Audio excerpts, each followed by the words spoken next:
Ginga Inu Denset Gaiden, or Legend of the Galactic Heroes Gaiden, is a series of short side stories that take place before the series starts.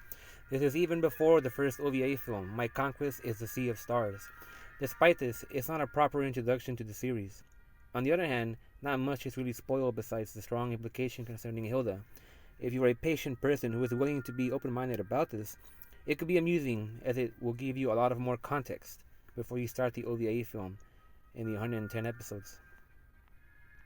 This was released after the 110 episode OVA series. For the most part, it tells the story of Reinhardt and Kitty Ice as they begin their military careers and slowly raise through the ranks. It's mostly what you'd expect from the OVA series, but without much of the powerful political and philosophical exploration.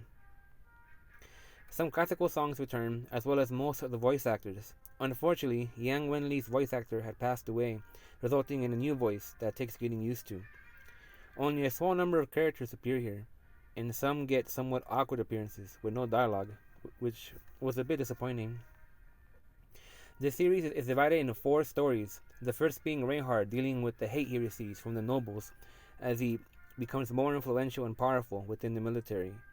His sister was sold to the Kaiser at that time, thus he was fortunate to be tied into him by family and slowly receive power as a result, though he is forever paying for what his own father did, which was selling his sister. Kitty Ice is a geniusly gifted and kind character who is a childhood friend of Reinhardt. They grow up to join the military together and become inseparable. The dynamic relationship between these two friends is very amusing and warming to watch. Reinhardt is often driven off of emotions. Putting this together with his intense ambitions and strong sense of not giving up, Kitty Ice becomes the one to speak sense into him and keep him calm, cool, and collected. Reinhardt knows this and is grateful to have this kind of a friend that keeps him from making bad decisions, though he develops a type of dependency on Kitty Ice. Kitty Ice himself represents one of the most moral and just types of characters. However, he is not willing to get his hands dirty and struggles to do what he needs to do, as brutal as it may be sometimes, to survive or achieve his goals. Together they struggle to take over space as Reinhardt wants this kind of great power and wants to give Kitty Ice half of everything. On an immature and personal level, Reinhardt and Kitty Ice have a childlike bond that can be funny to see play out at times. For example, they are both bothered by the thought of not being together for a few days, to the point Reinhardt needed an excuse where Kitty Ice couldn't be there to send him off to visit his parents or to make him go on a vacation. Hilariously, Kitty Ice arrives late and has to respond to an upset and pouting Reinhardt, who had missed his dear friend and couldn't control his irrational feelings of disappointment. Still, you can see before this, Reinhardt was impatient and upset, followed by him smiling in relief and delight to hear Kitty Ice knocking beforehand. But Kitty Ice can be very smug, as he knows Reinhardt too well, and baits him confidently into calming down and having a meal with him downstairs. And it's funny that the show is self-aware of how much Kitty Ice is like Harto-sama, so much, and makes a joke out of it in a special where the characters are portrayed as animals. In the military, the two work masterfully together while battling the Free Planets Alliance. Reinhardt is a military genius himself, but Kitty Ice is the righteous right-hand man that always finds the solutions to Reinhardt's flaws and his thinking and choices. In the first of the 4 side stories, the two are raising in the ranks and are met by a scheme from the nobles.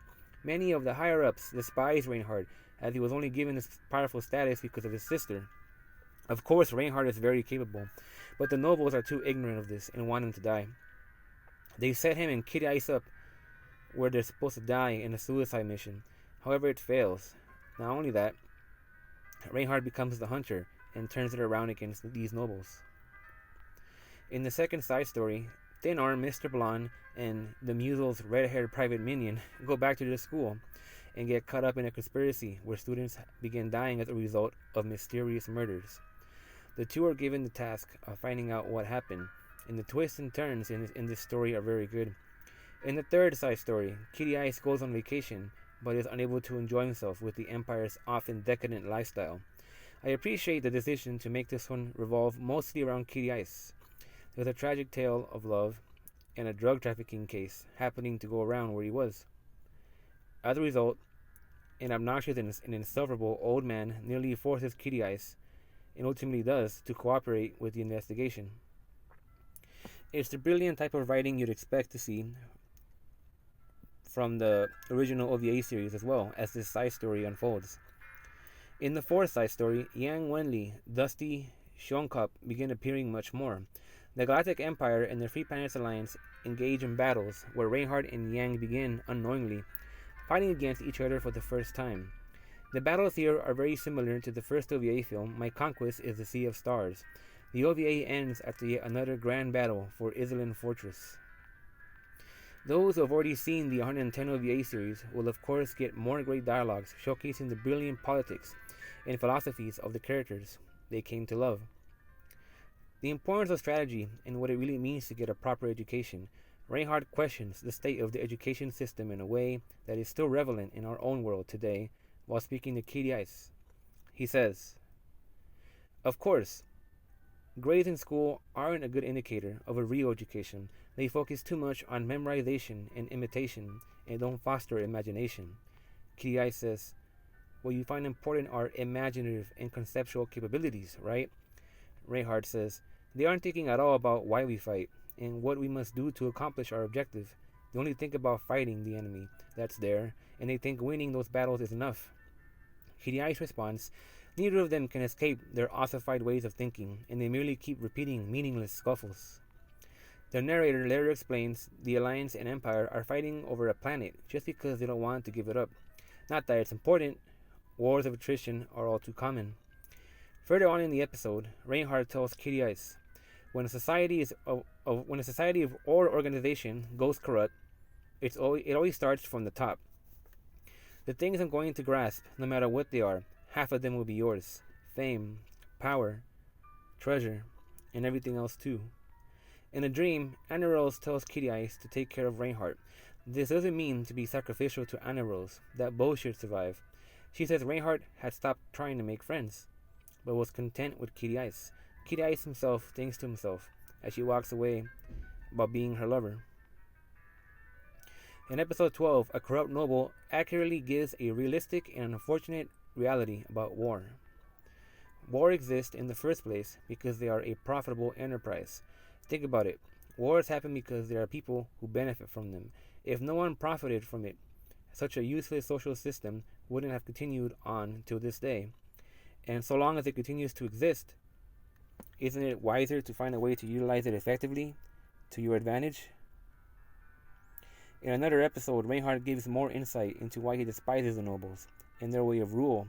He says, "Genes decide everything?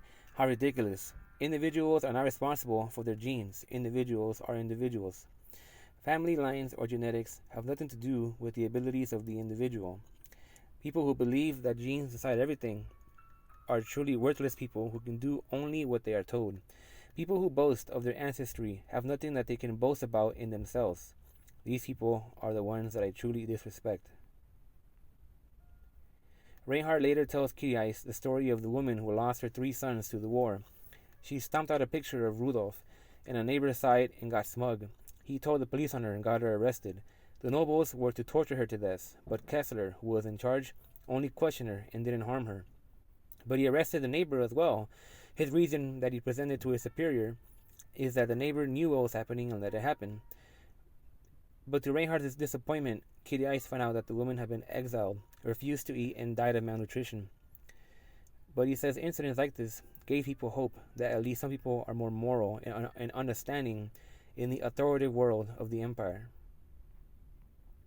Additionally, this is all the more reason for him and Kitty Ice to conquer space.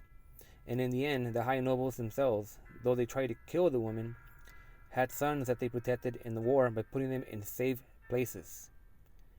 Hypocrisy. After finding out the woman died, Reinhardt makes a great and relatable point about individuals who are conscious. He says, "I guess people with an uncompromising mindset cannot go with the mainstream." Very important, very, very, very relevant line today. Reinhardt talks afterwards about their mission to change the corrupt rule of the nobles by adding, "And we must do it ourselves and not wait for others to do it." Another very good line. Kirai's responds with the all too familiar line, "Yes, just as you say. Dai Harto-sama." By the end, this is just a small sample of the larger journey the viewers will, or already took, of the brilliance that is Legend of the Galactic Heroes. Thank you for listening.